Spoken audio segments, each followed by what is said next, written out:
because obviously what I was doing in kindergarten was also not okay, but it's what worked for me at the time. So how do we do that?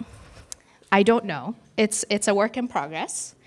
But today we're gonna try to talk about the friend servant.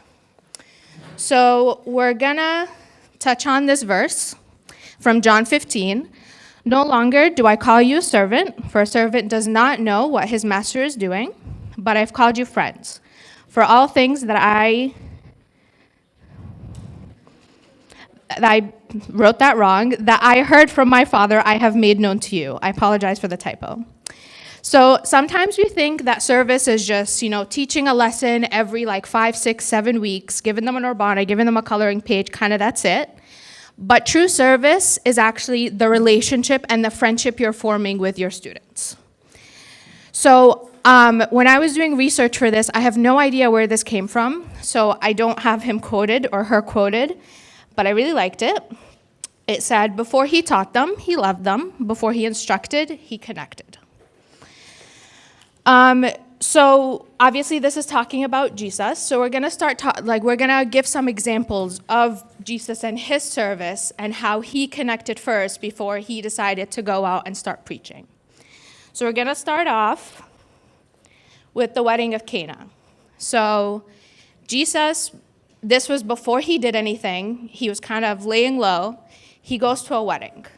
Now, you don't invite anyone to your wedding. You also don't just go to anyone's wedding. These are people he cared about. He went to this wedding because he loved them, and he wanted to share in their joy. During the wedding, they run out of wine, and St. Mary goes up to him, and she's like, hey, can you help? And even though he says, my hour has not yet come, he does help, and he does it very quietly. So it says that the master of the feast didn't even know. Only the servants knew. He just helped and kind of moved on and let them celebrate. So Pope Shenouda says, love precedes service. Without love, service becomes dry and lifeless. So Jesus loved first, and then his service followed. He didn't go to this wedding being like, I'm going to change. Obviously he knew, but that wasn't his plan. He went because he loved these people. He wanted to celebrate in their joy. Next, we're going to talk about Zacchaeus. Now, Zacchaeus was an outcast. He was dishonest. He was super unpopular. And Jesus didn't see him, and he was like, let me tell you about everything you've done wrong. Instead, he said, come down. I would actually like to go to your house. And this was not a command. This was a friendship. And then he goes to his house, and same thing. The story doesn't say he sat there and he was like, you've done this, this, and this. It was just the love that Jesus gave to Zacchaeus, and then it made him repent. So as servants, we are called not to just sit there and teach a lesson and be like, I know so much, let me tell you. But you're supposed to be there to build a relationship. Our service begins with how the children feel and make sure that they feel like they have a friend in us and that they can trust us. Sometimes we are tempted to kind of just clock in and clock out, but it's really important that we put in that effort to form some kind of relationship with them outside of the classroom. So as Ted was mentioning earlier, there's the friend versus the friendly. So a friend servant is someone who mirrors Christ's friendship with his disciples. It's close, genuine, personal, and loving. A servant, there's a reason we're called servants and not teachers. It's not a rank. We are there to be their friends. We are there to serve them. They are our masters, essentially. Jesus says, no longer do I call you servants, but friends. Christ elevated his disciples from servants to friends because of the depth of his relationship with them.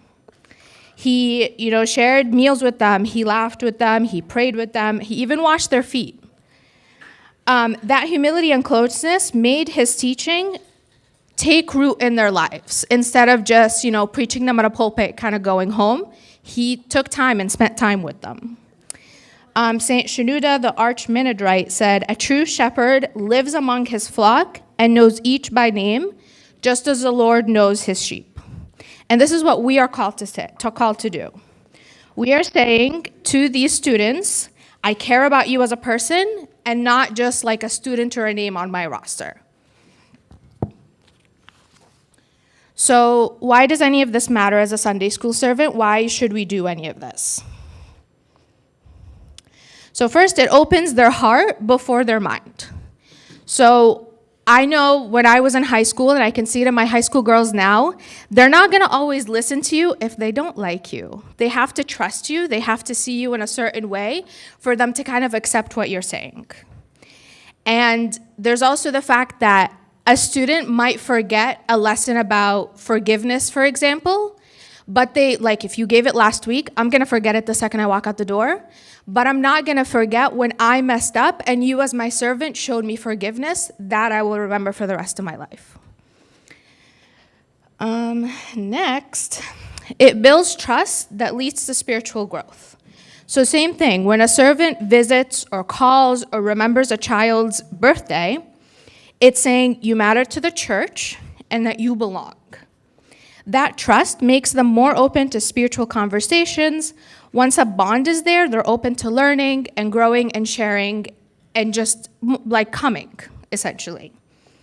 And then finally, it reflects Christ's own ministry. So Jesus visited homes, he sat at tables, he asked questions, he listened to stories, and we should imitate him when we step out of the classroom and into their world. So I'm sure you can kind of catch on what I'm trying to get to. All of this is very important, and it leads to visitations. Visitations are not fun. I personally don't like them. I'm going to be very honest. You can ask my co-servants. But we have to do them. And once I do them, it actually becomes so beneficial to both of them. Like, I always say, I don't want to do this, but then when I come home and I'm like, I'm so glad I did this. It truly makes a world of a difference to both parties involved. And it's a huge act of love. Once again, you're telling them, you matter to the church, you matter to me, you matter to Christ. I want to come see you.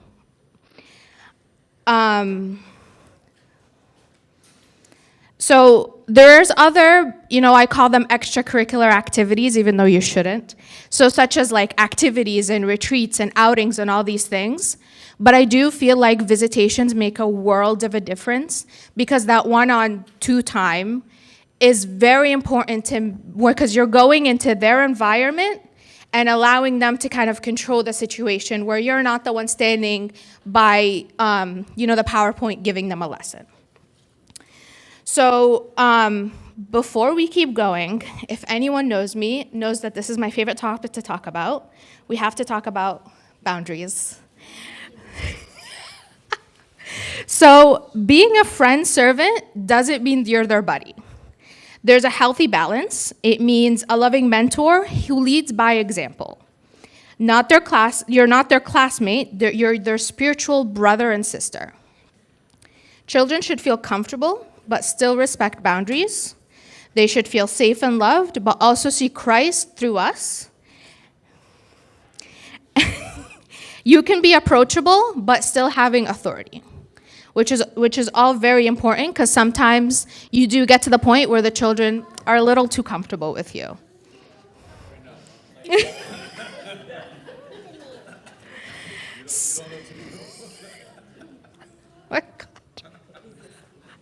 Anyway, practical takeaways. So I've summed them up into 3 short things. Would you guys like to help? Yeah! Okay, so we're gonna... Okay, go ahead, have fun. So practical takeaways. Be present, be intentional, be consistent. That was the whole slide. So you need to show up.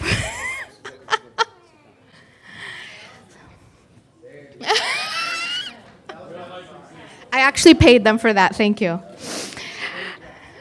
So you need to show up physically, emotionally, and spiritually. You need to visit intentionally, not formally. So this isn't like a job interview. You're not just like, okay, well, I have to ask them about A, B, and C, and then I can get to go home. You need to kind of go into their world and connect with them. Ask them about their schools, their hobbies, their fears, their joys, their pets, their friends. If one of your children plays soccer, go to their soccer game. If they do dance, go to their dance recital. Go to their high school graduation. Truly listen and be present with what they're saying, and follow in what Christ taught us, and let your presence reflect his love, not through constant sermons, but through genuine kindness and attentiveness. Next is be intentional. Pray for them by name. If you know one of your students is struggling, check in on them. I know I come from privilege because I have high school girls that do have phones and I can text them, but it's so easy to just text and be like, hey, how are you doing? I know it's harder with younger kids who might not have phones. But any small gesture, like a text being like, after you go home from visitation, for example, being like, hey, it was so great to see you, will make a world of a difference. And it's showing them that you care. During a visitation, let Christ come up naturally. So I don't know if I'm supposed to, but I've never shown up to a visitation with like my Bible in hand with like specific highlighted verses being like, let's read. I let them control the conversation and it ends up coming back to Jesus, whether they like it or not, they do it. So we talk about, praying and meditating, journaling, reading the Bible, all these things, they bring it up themselves. It's not us. So all of these things, make them a part of your service role, not an optional bonus, not an extracurricular activity like I called it earlier, which once again, I know is super hard. And then finally, be consistent. So relationships are built through repeated small acts of love over time. Your consistent presence helps establish trust and safety. Keep showing up, even when it's kind of inconvenient for you. Keep pushing yourself, even when progress feels slow.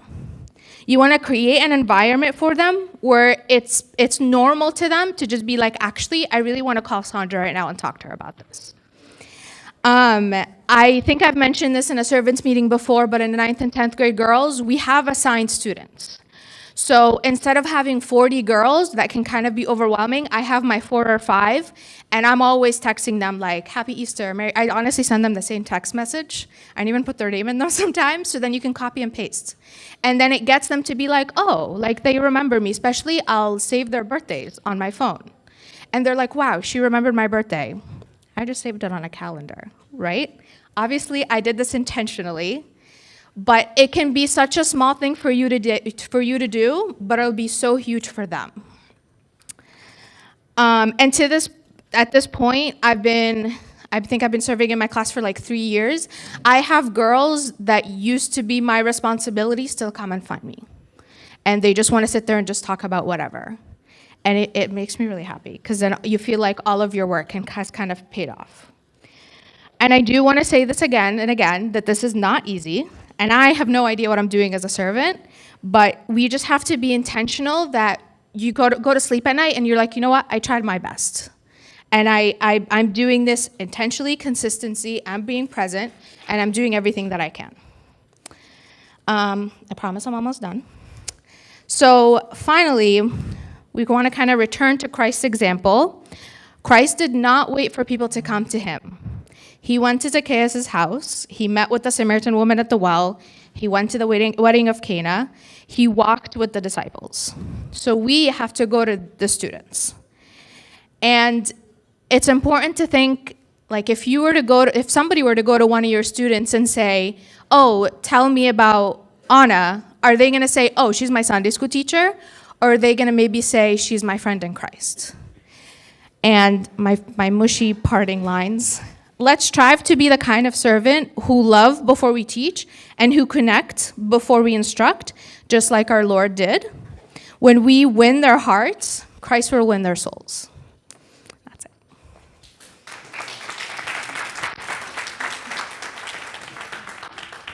Don't ask me questions. I don't know. Okay.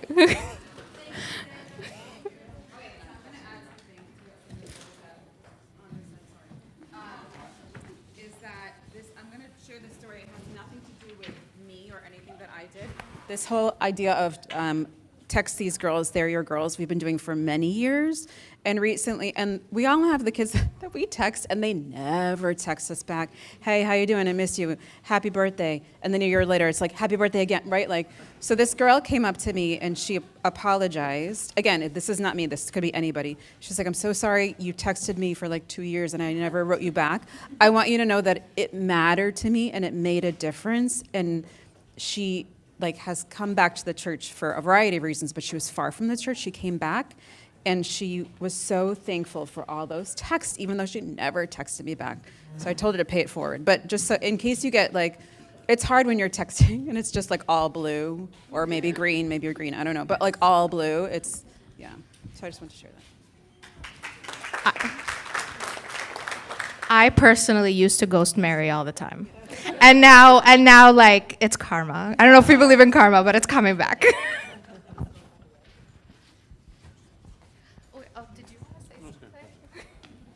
I love it. I love what you said. And obviously about the older age, it's easy, but for younger age, I feel like, they are not in control of their commute.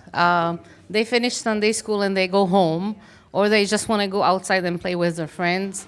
Even during class, like let's say that I went to class, they started coming, oh, how was your week? How is study? How is school? But it doesn't happen to everyone because eventually the class starts and people keep coming in and stuff. So any ideas? I know you're gonna say visitation, and honestly, I'm really bad at this. But hearing all of you speaking about it, I should really plan to really do something about that.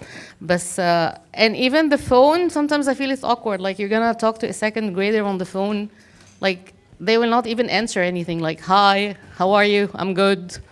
There's no conversation, so I don't know. Any ideas? I would never call my child on the phone, I'm not gonna lie. I text them, I talk to them in person. So,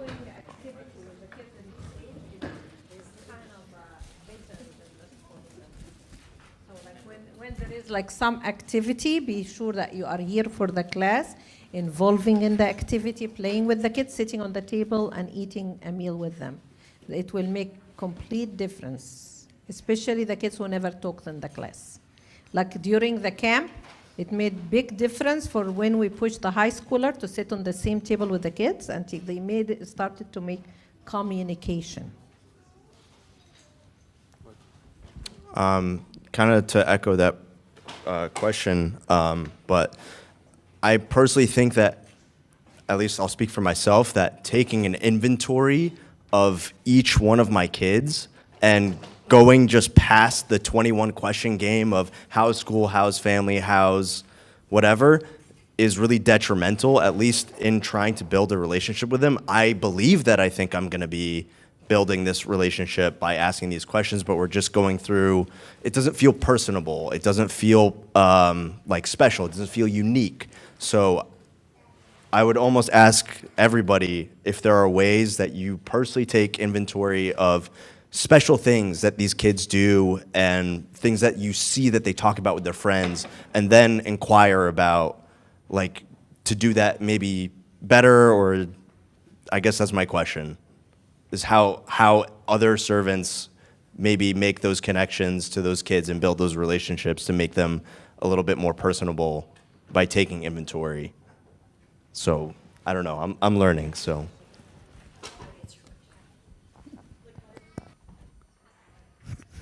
Just a memory popped up in my head from a visitation that was most effective.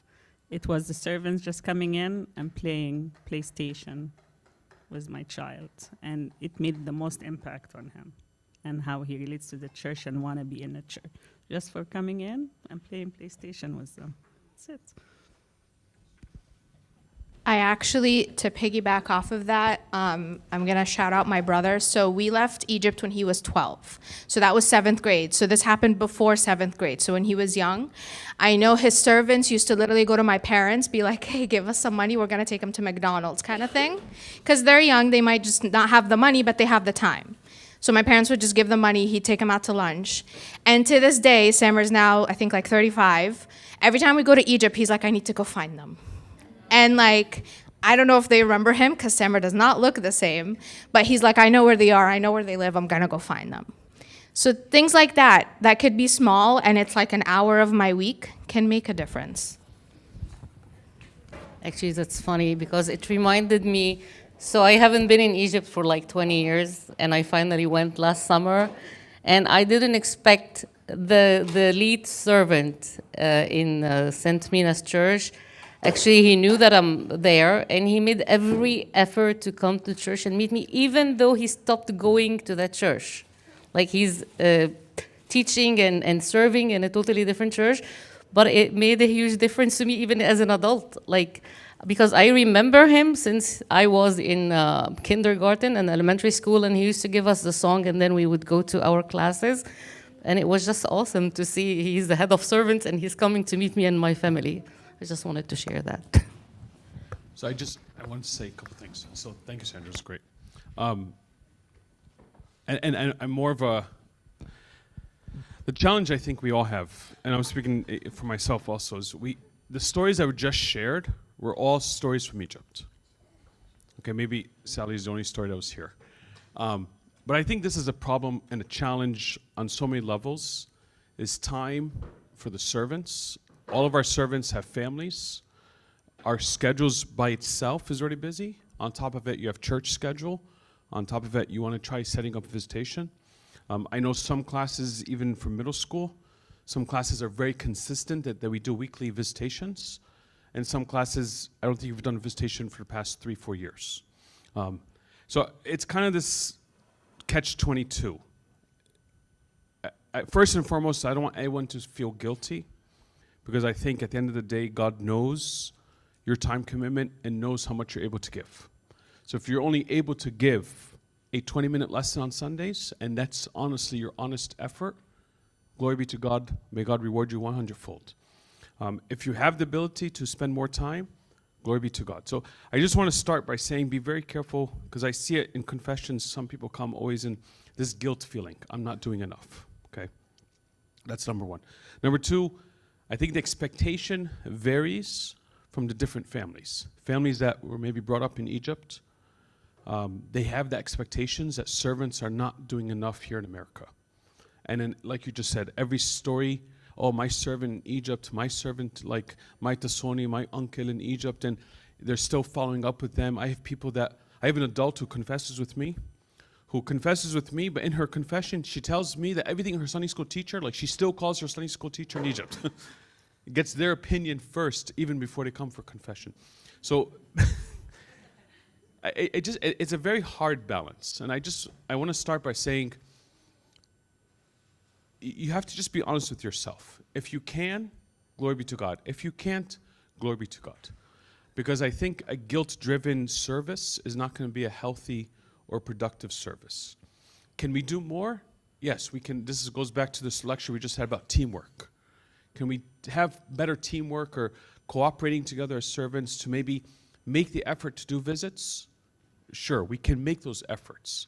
I worry that even as a Abuna, when I come to do visitations, oh no, we're not available this week, or no, we're available next week. Well, next week I'm not available. So it's like, even as one Abuna trying to make a visitation, sometimes it's like, okay, I'll see you next month. That's the best, earliest appointment we can, our schedules match. So it does get challenging. So just make sure there's no guilt. Make sure that we are serving honestly, doing our best, but not guilt-driven. It's kind of like what Sally was just saying. I know with my own son, I think in all of Isaac's years, I think he's only had like 2 or 3 visits. But I think it was when he was younger in elementary school. The 2 servants came, and just some ideas for the younger kids. They brought, what's that game? Jenga, thank you. They brought, how did you know? Yes. They brought Jenga, right? They brought Jenga with them, right? The game with the tower and they just sat there and played. We still have the Jenga game. We still play with it, right? And Isaac still remembers, oh yeah, my servant brought this to the house. So maybe it is one of those like working together, investing, and if there's any financial restrictions, please let the church know so we can, if we need to purchase things like that. But maybe like a small game. Nothing has to be expensive. I think this Jenga is probably from the $5 store. Like, it doesn't have to be a fancy anything. Just something they brought with them. They played the Jenga game with him. They chit-chatted for a little bit. And it kind of broke the ice. It gave them something to do, similar to Sally's story about playing the video games. So it's just being creative. I think fifth grade, they do like group visitations.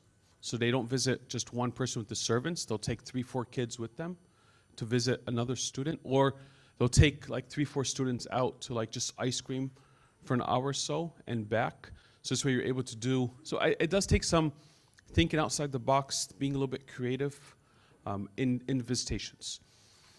There is, some people say, what am I supposed to do in a visitation? I think, I want to say there's not a set structure for visitations.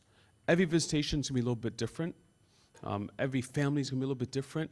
The one thing I will say is, I like what Sandra said very much. Naturally, Christ will come up. That's just nature of being Christians. Just be very careful. Maybe it happens more with abunas, but I don't know if it happens with servants.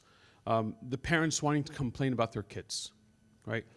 Make sure that doesn't happen. You just tell them, thank you, we can talk about that later. We're focused on visiting the child. Because naturally they want to complain, and they're just trying to make conversation. But they're making conversation and complaining definitely has a negative impact on the child, okay?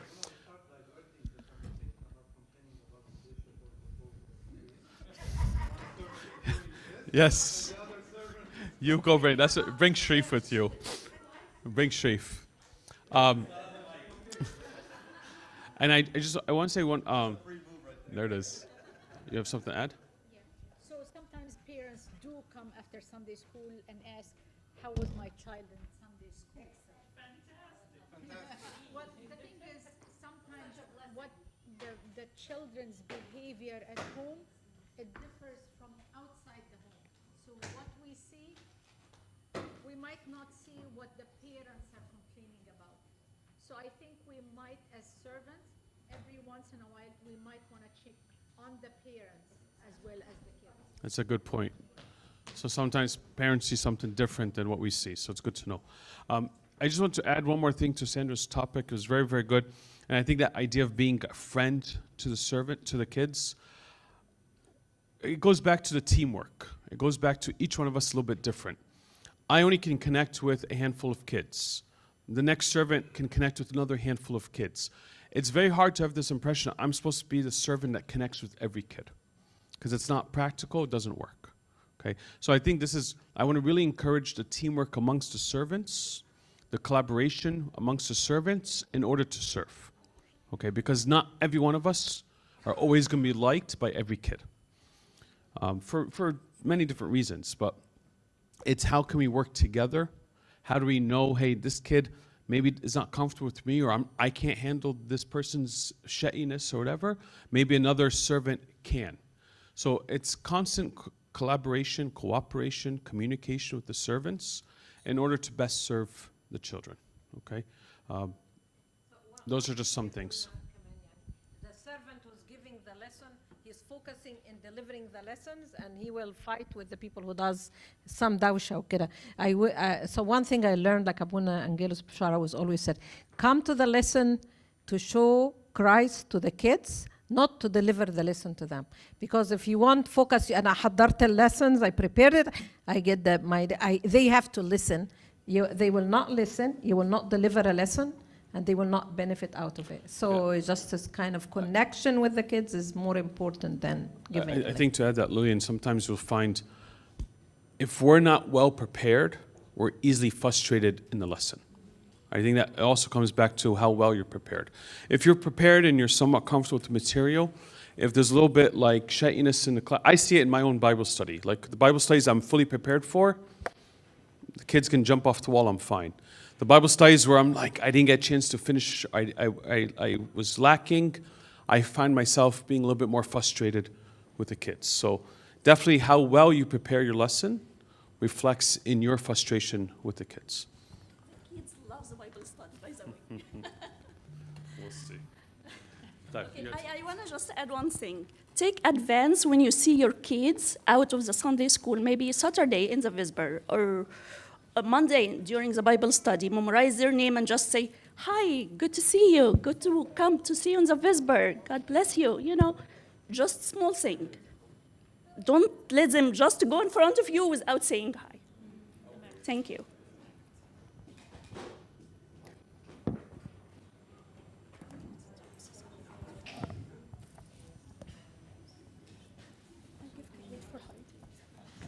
I give credit for you. Every time you see the kids, I didn't see you.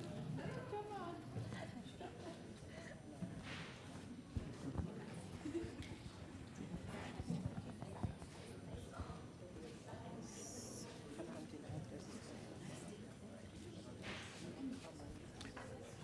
Is everything okay?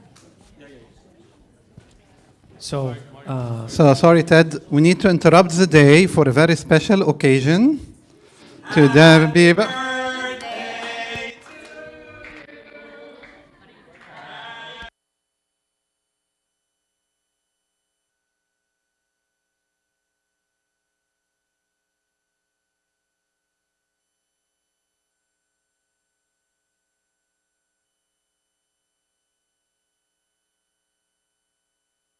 Go stand next to her.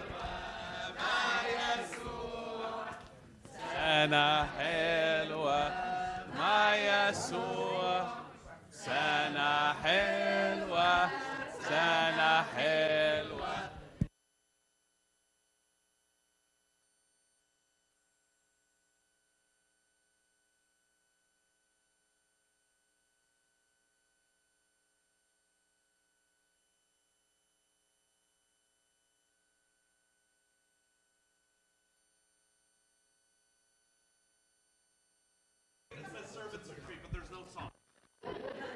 Maria's celebrating her 25th birthday today.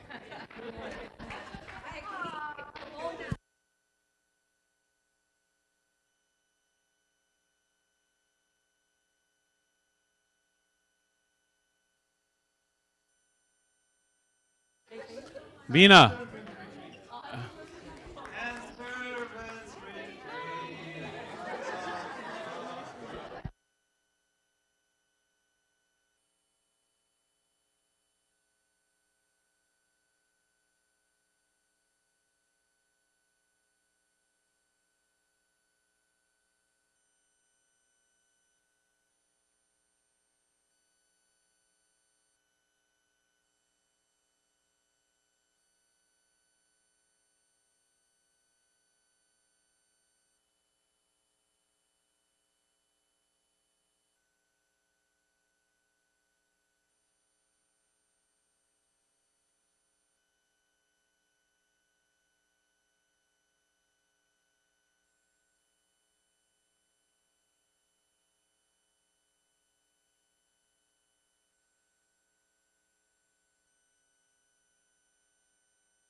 yeah, that's it. The workshop and then we're gonna wrap up.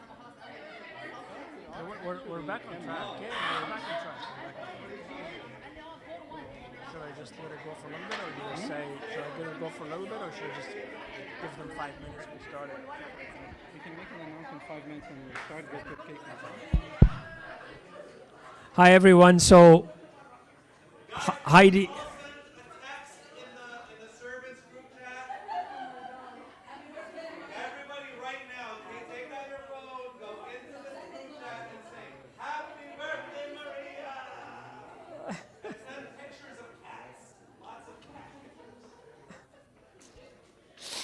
Only Mina. Only Mina. So take 5 minutes. Heidi's doing a wonderful job slicing the cakes in the back. Get a plate, and we're going to start the last workshop in 5 minutes at 2:45, okay? Because I think this will make it real for all of us, okay? Thank you.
Have you all had your cake and tea or coffee yet?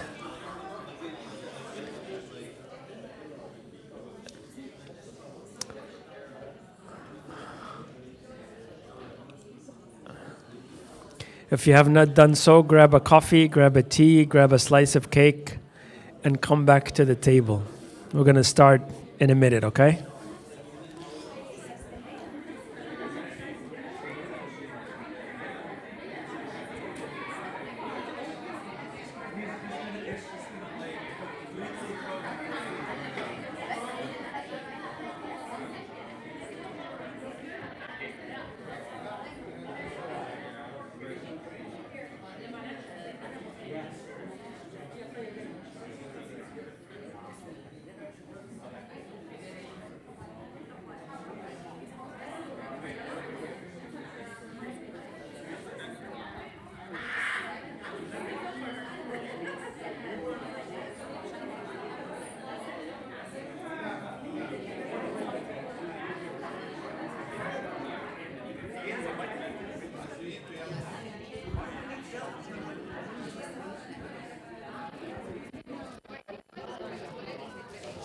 What do you want? What do you want? Come back to the table. Iblis, come to the table. Iblis, come to the table. Anamina, James, Iblis, come to the table, please.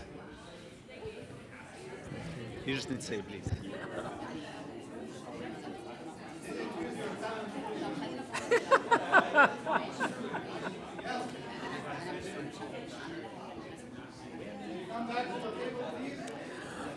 So please come back to your respective table because this is going to be a continuation of what we started.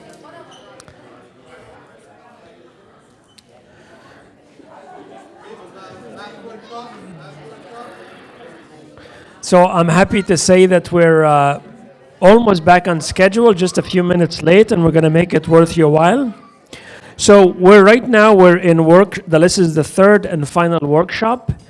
It is also a class-wise exercise, and the intent here is to help you, right, get the mechanics right. Abuna Samuel spoke a little bit about, is there a prescription, is there a prescriptive format as to what the visitation should look like versus, allowing the Holy Spirit to guide you and to point to where you need to take the conversation. But we need to be prepared, right? And I think that it's important for us to do this. It's very healthy, as Abuna said, that it's not possible. I remember, I'm going to ask Abuna permission for me to draw back to my own childhood memories. I grew up in Alexandria, and my elementary school servant had a VW Beagle. You know those bug things. The original. And basically, our class, which is quite different from the experiences that we have here, our class was 7 kids, 7 boys. That's all we were. But he would pile us in his VW, right? And we'd be like crammed like a sardine. But we enjoyed our time, right? The point I'm trying to bring here is that it's not possible for me to be a friend to all of the 35 or the 40 kids that are in my class, okay? So some of you have already done this, but we need to be all on the same page. So the workshop here is going to set us up to move into action. So we're going to take the next 45 minutes to do the following. First, you're going to map out the class children to servants. I'll give you some hints or some guidance. Some of the classes, they look at it and say, okay, Anamina lives in Ashland. If I draw a 5-mile radius, she should be focusing on those children. That's one way to do it. Another way to do it is to say, you know what? Now that we know the children a little bit, we think that this child maps good to the servant and this child maps to that servant. Personality-wise, interests, things of this sort, right? Okay? It may be, for example, it may be an uncomfortable thing for a 4th or a 5th grader boy to open up to a female. I'm just being sort of honest and being practical about it, okay? So take those things into consideration. But you're going to take the list. Those who are class leads, you should have already the list handy. If not, I had asked you yesterday to ask the class lead to share it with you. Take that list. If there are 8 servants in a class and there are 40 children, each of those servants is going to end up with 5 kids. Okay? If you can work it out. Okay? I'm good in math, but please don't slice any kid, okay?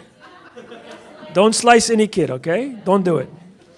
So, if you have already done that, okay, if you've already done that in your class, then what you want to do, develop a connection plan. What do I mean by a connection plan?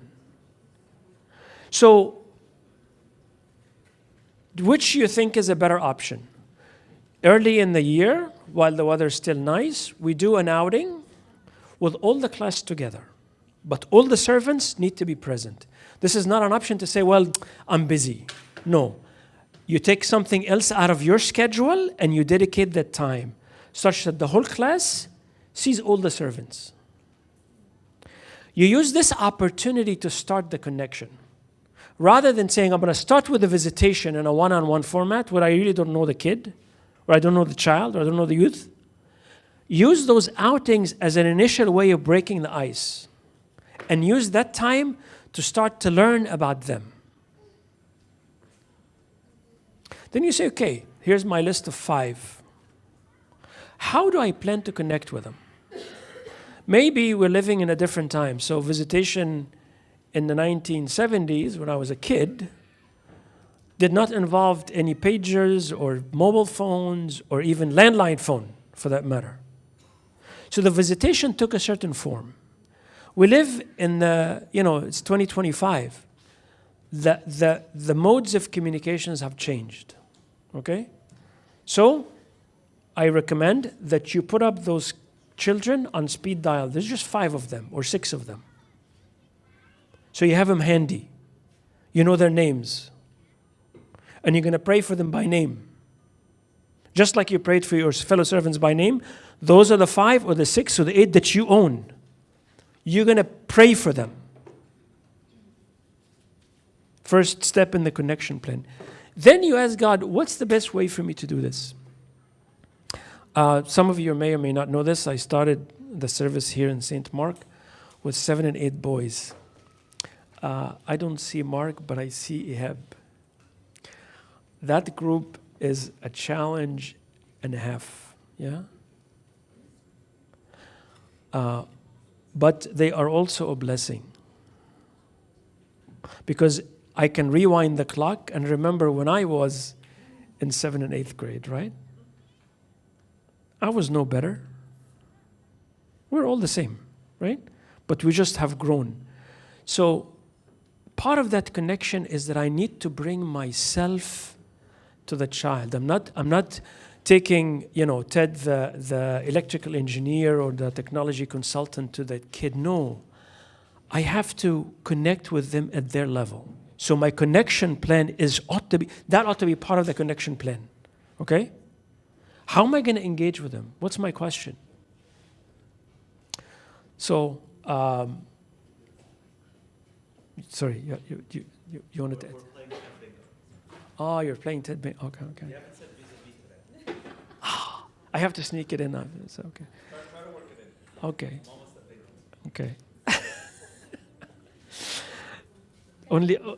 Only me. Yes. Well, our kids here, we know, most of us, we know the families. Like when I look at the list, okay, I know this family. So it's more connecting to the family, not just the child in the class. Because when you connect to the family, you know what the structure of the family is like. If they have siblings that were in your class from before, so you know what their life is like, which gets into deeper connection with the child himself. This is a great point, right? So again, I think that it's easy when you have been in service for a while, but a new servant coming in may not have that benefit or that luxury. But I would say it is also very important. It's one of the reasons why we heavily stress the parent-servant meeting, right? You need to understand the environment in which that child is growing. Yeah? So that's what I mean by a connection plan. So start thinking about how am I going to sort of create that connection? And then assign a visitation calendar. Take the time now to say, okay, to Abuna's point, my schedule allows me to visit that child. I can only do 1 or 2 visitations a month. Fine. Put it on the calendar. I'm going to start with this, and then I'm going to start with that. I'm going to start with this. I'm going to start with that. Make it real. So when I'm just to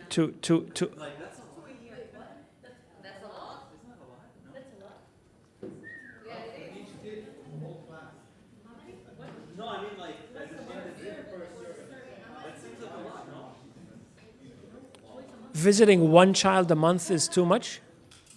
No, it's great. It's like, I'm recalibrating myself. I heard that, I was like, what? Well, let's make it practical, okay?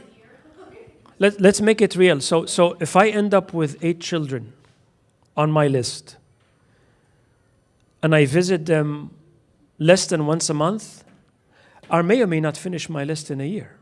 So now here's a problem. You have not visited your children.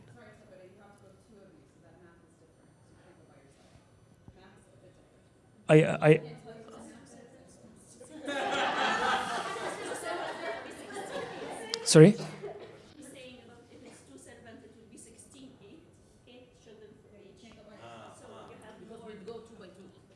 Okay, so no, yeah, not a problem. Like, I just want to be the only one. Like, if I'm the only one in the room that's like 1 or 2 a month, doesn't sound like a lot, then okay. But like, if there's other people going, well, that's a big commitment. Like, then we need to at least understand that is something that is expected of us, and that we need to figure out how to work that into our understanding of what it means to serve. And to be honest with you, that's the purpose of this workshop, right? The purpose of the workshop is to shift my mindset to say, you know what? I also have a responsibility to my wife. So I'm going to have to coordinate. Let's discuss it and say, okay, which day of the week is a good visitation day for us to schedule and to coordinate our calendars? Because you may need to attend to children in the home, right? Without making that practical today here, it's going to fall by the wayside. So the best thing to do is to say, okay, what are good days for me to conduct visitations? So for example, I'm a doctor and I'm on call every other weekend. I already know that weekend is done, right? So my only available other weekend is the alternative weekend that I'm free. And maybe because I am on call every other weekend, the family deserves my time. They are also part of my service. So that weekend, that 4th weekend in a month, I'm going to identify something to do or visitation to do on a Saturday or a Sunday. But unless you make it real like this and you put it on a calendar, it's not going to happen. Fair enough? But if I am able to do more, if my weekends are not that busy, or I tend to prefer weeknights. So Thursday nights, for example, or Friday nights, whatever the case may be. There are some other activities that are in the church that take place Monday and Thursday, so it may or may not work. But at least you need to find the window. You also need to appreciate the fact that they may or may not be available, right? So, for example, if you're serving in the high school group, or to some extent the upper layers of the middle school, you can take the child out for a coffee or a burger, as Sandra said, right? You're not going to be able to do that with a 3rd grader or 4th grader, so you have to appreciate that's part of that connection plan. What am I going to do with the child to become their friend, right? as I said, I think it's important for us to do outings because I think it creates, the children will get to see us outside of the classroom in a true nature as to how does Ted operate? How does he chat with people, right? Yeah. Make sense? Vis-a-vis, so Mina can be happy. How does Ted treat his wife? How does he interact with his own children? Right? Are you with me? These things are very important because it may actually give a level of comfort to the child that, I can talk to him. I can have a conversation. Because that's the idea of friendship. Friendship is only known in times of challenge. So as long as the child is having a good time, no problem. But he runs into an issue. Something happens in his life. Who is he going to call on? Right? Who is he going to open up to? Maybe he or she is being bullied in school and he doesn't want to say anything to mom and dad. If he finds comfort in his Sunday school teacher, and the Sunday school teacher in wisdom is observing and noticing something, and say, is everything okay? Do you want to talk about it? You're not giving them a lesson, you're not giving them a servant, you're going to give them ice cream. You're just saying, hey, I'm here for you if you want to talk. Yeah? So, you have your class list. You have the number of servants on the list. Get cracking. Divide the list by names, geography, whatever model you want to choose, okay? But walk away from today with a list that says 40 children, 8 servants, they are mapped. Okay? And then based on that, once you know their names, put together a personal visitation plan for yourself. Okay? You wanted to say something. So when we were talking about like the servants of the class as a team, I know in my class we have 2, sometimes 3 of the servants that are just dedicated for visitation. So they take the load of kids and they go visit every single child in the class. So not all of us can do visitations. So that is part of how our class team operates. Anybody else want to? Well, I mean, this is an important point that Ines shared, right? So are there any other sort of experiences you would want to open up? Any other experiences you'd want to share? How do you address that?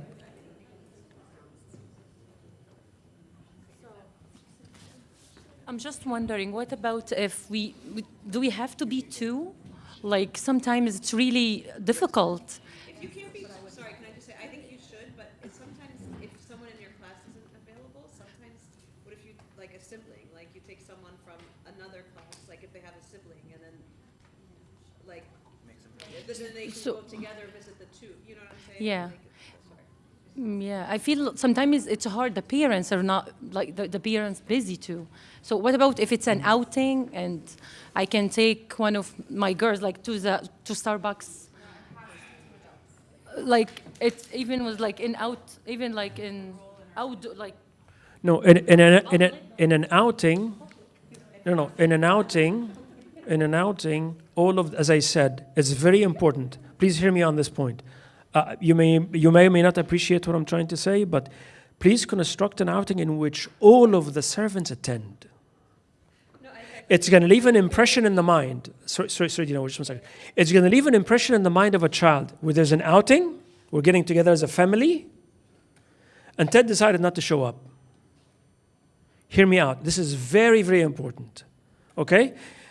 These are subtle things that we don't pay attention to, but they leave such an impression on the child that we got together as a family. We went out for an ice cream outing, and Ted decided not to show up. So please don't do it. Commit yourself. If you have to cancel a family event, I'm advising you, please cancel the family event and make it to the outing. I think Marianne means like taking. No, I'll come to that in a minute. I'll come to that in a minute. Okay, I want to touch upon something. Yes. You're talking about one kid Okay, an outing is when the class gets together and do some activity. Apple picking, an ice cream outing, Saturday afternoon to smash burger, whatever it is that you're going to do, please ensure that all of the servants are there. Not all of the kids could be there, but all of the servants have to be there. Very important. This is a very good point. Even high schoolers, they pick on which servant was missing from that outing. Like my own high school is like, to his own cousins, like, where were you? You weren't even there. Like, it matters. Sorry, can I just say, I appreciate, like every single servant has to be there. I understand what you're saying. I 100% understand what you're saying. But if we're gonna wait for every single servant to be there, it's not gonna happen. So hear me out. Hear me out. I'm gonna be honest with you. I'm gonna put myself in this position. Yeah. For our class, we're gonna have an outing not this week, God willing, the week after. I cannot be there. And I'm not canceling. I can't cancel. It's not on family plans. My kids have to go places. I'm not, and so I would have to cancel things that other people need to do. And I understand you're saying it's important and it's vital and we have to do it, but I'm putting myself out there, I'm not able to do that. So I hear you. Waiting for every single servant to be there, it's gonna be almost impossible. I hear you. What I'm suggesting is, and then I suggested it back in August, right? It's on the screen. Plan the outings ahead of time, 2 months, 3 months. Make your plans for Christmas. What are you going to do with your children around the Christmas time now? Think about what you're going to do around Easter. Don't wait, till it's February and say, "Oh, let's plan an outing." But if we plan the outings now, they're on the calendar now. I know how to schedule around them, right? But the intent is very difficult. Very difficult. I'm not planning. It's not my schedule. It's my children's schedule. And I'm not saying that it's equally important. And I'm there at other events. I'm not. And we did plan it for we came up with this plan last month. We didn't come up with this plan today. So I understand what you're trying to say, and what you are saying is that we all as best we can be there. Okay. And I don't mean to be So- say that it's not important, because I believe it is of utmost importance. Can we say the most amount of servants that are able to be there, you pick that day? So can we make a compromise? Yes. Can we negotiate? Okay. How many outings did you plan for the 7th and 8th girls? So far, we have our retreat in November, and we have an outing in a couple of weeks. Okay. So is this the only outing that you will have this year? No. Okay. What other ones are you going to have? We haven't decided yet. We were thinking about once a season, and sometimes we'll come to we'll have for Okay. our Christmas party. We'll do it sometimes at my house, or we'll gather the girls there. So can we make a compromise? Can we say that it's okay to miss one out of the 3? Sure. I'll make it to all 3 if I can, but I have to be honest. No, I hear you. My concern is that, and I'm being sort of, look, we're friends with each other, okay? So, is it appropriate for me to miss all 3? No. Okay, but so I think, I'm saying that we're going to miss all 3. but I think you hear what I'm trying to say, right? It would. I understand the importance of it. For sure. Okay. So then, make every effort to make all 3. If not, make every effort to make 2 out of the 3. I think that everyone Fair enough? does. Yeah. Everyone, one of our servants says, "I'm flying in that morning if I can come in." Everyone does, and I think, but we have to give ourselves some space, some forgiveness as well. That I can't be at every place at every time. I can't. I have to trust that Anna is gonna take over. It's never going to be equal distribution. Marina and I were younger, we don't have kids, we have the time, so it's going to be like an 80-20 in certain areas of the service for us, and then in other areas, Dina and Lisa can cover.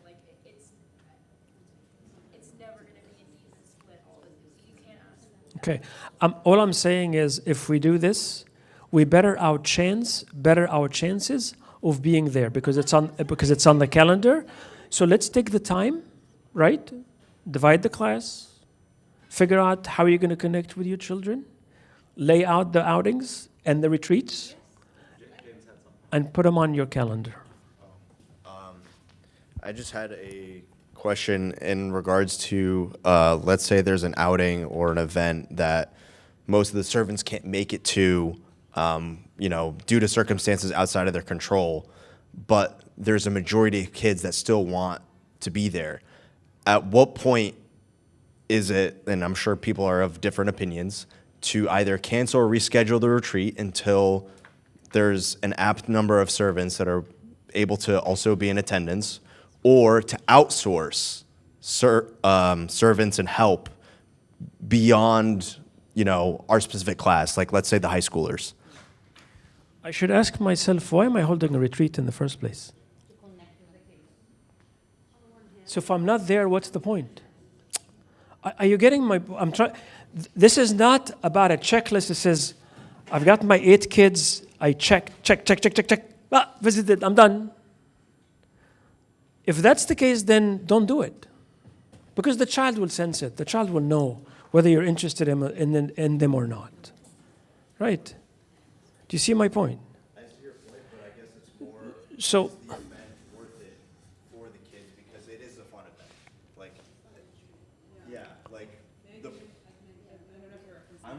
I am. So apple picking for the high schoolers, many servants were available the 18th.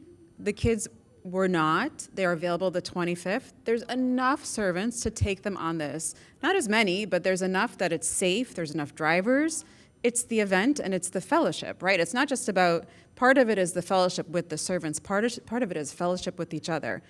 And you and I may have to agree to disagree on this. What we're talking about today is talents and skills and abilities. Part of it is our time, right?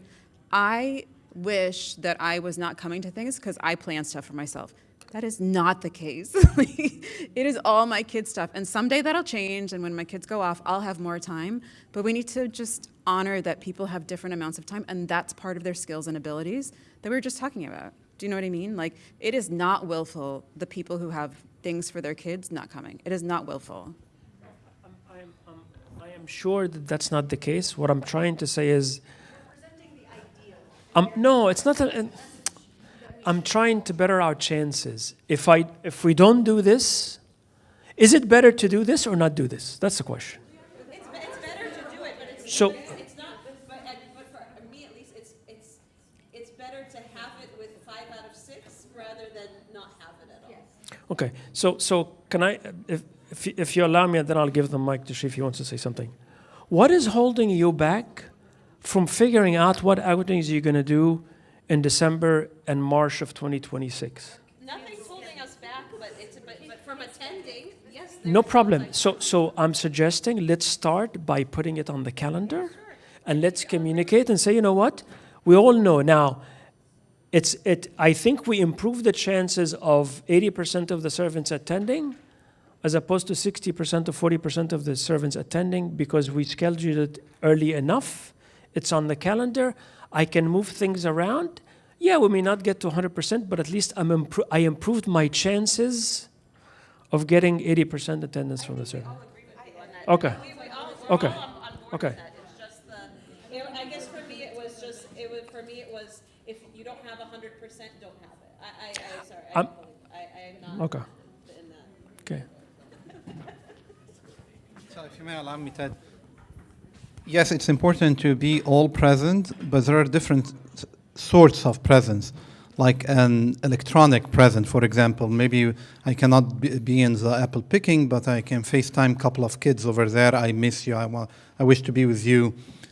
If I'm not be able to be in the retreat, I can text the kids and tell them, you know what, that's very important.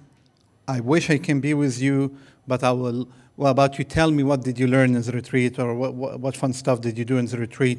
So we keep the connection. We make them feel that they are important. It's important for us, but it's kind of impossible to be committed to everything in the church, in the different services in the church.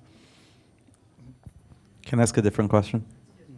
To what extent are we encouraging or discouraging the kids to go to liturgy when we schedule events during liturgy? You mean like Sunday? We are scheduling many events during liturgy. During second. There is 3 liturgies in the church. There's 3 liturgies in the church, and there is a consistent, persistent, and committed initiative to schedule things during one of those 3 liturgies. And I'm wondering to what extent we want to encourage or discourage. So I'll explain. So that you understand. if a Sunday event starts at 10:30 for the kids, we absolutely do that on a regular basis. So when kids have a service and a responsibility in one of those 3 liturgies, they are told this service and this responsibility during this liturgy doesn't matter. With our event planning schedule.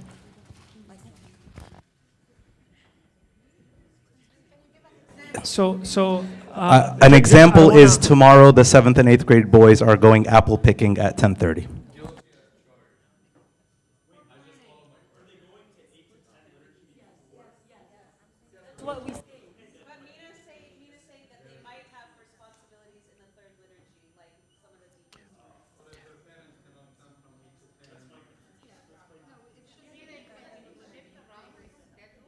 No, it's something that we need to address, because if the parent would like to honor their kid's opportunity to attend apple picking, but they also have a child in 2nd grade, then they will be forced to do something different from what their typical schedule, right? So what the idea then is to let's try to minimize that, right, as much as possible. And I understand the issue, Mina. When we say minimize, and we're going to take an absolute recommendation to say you have to be at every outing to the servants, what do we mean minimize when what we should mean is never do this?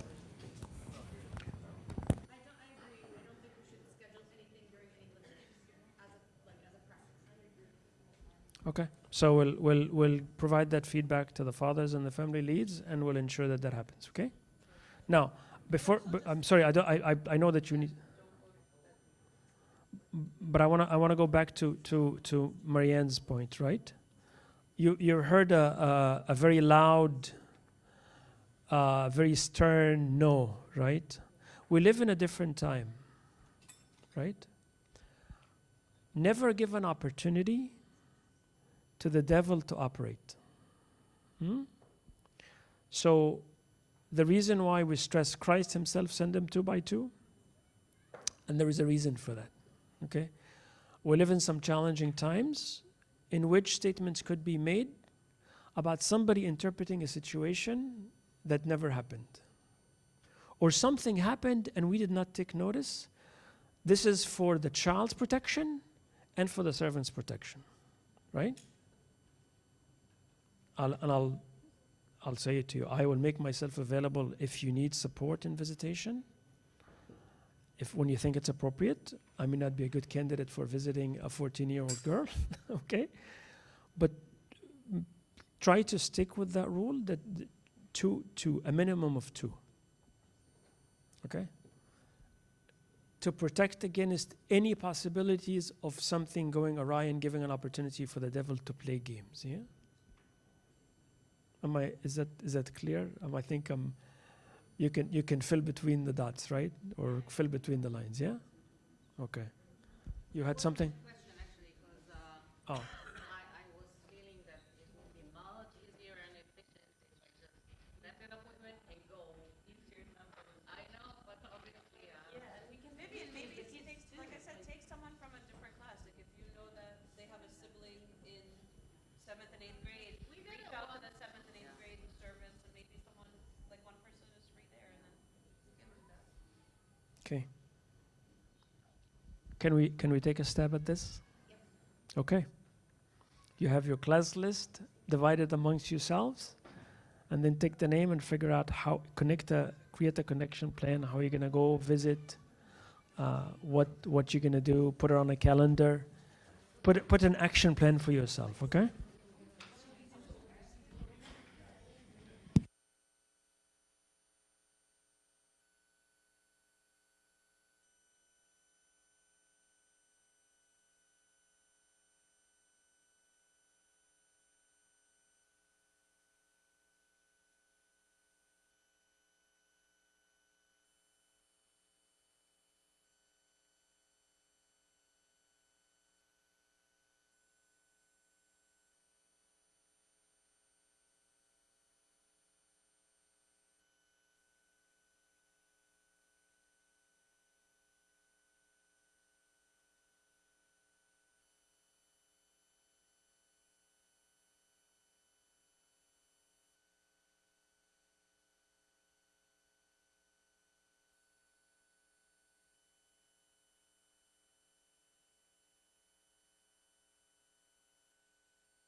So if I can have your attention, please.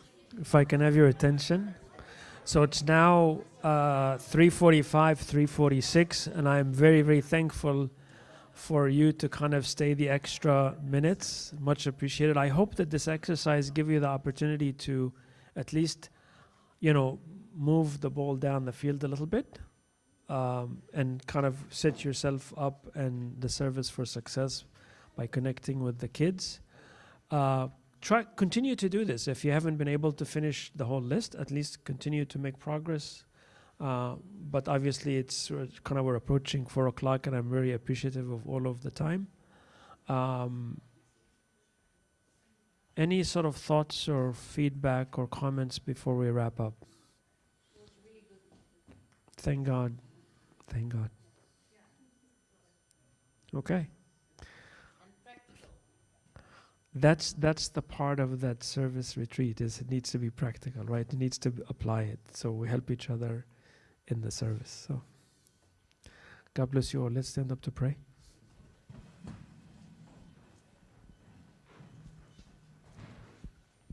Oh, before we pray, sorry, Abuna, sorry. Abuna Mark is very, very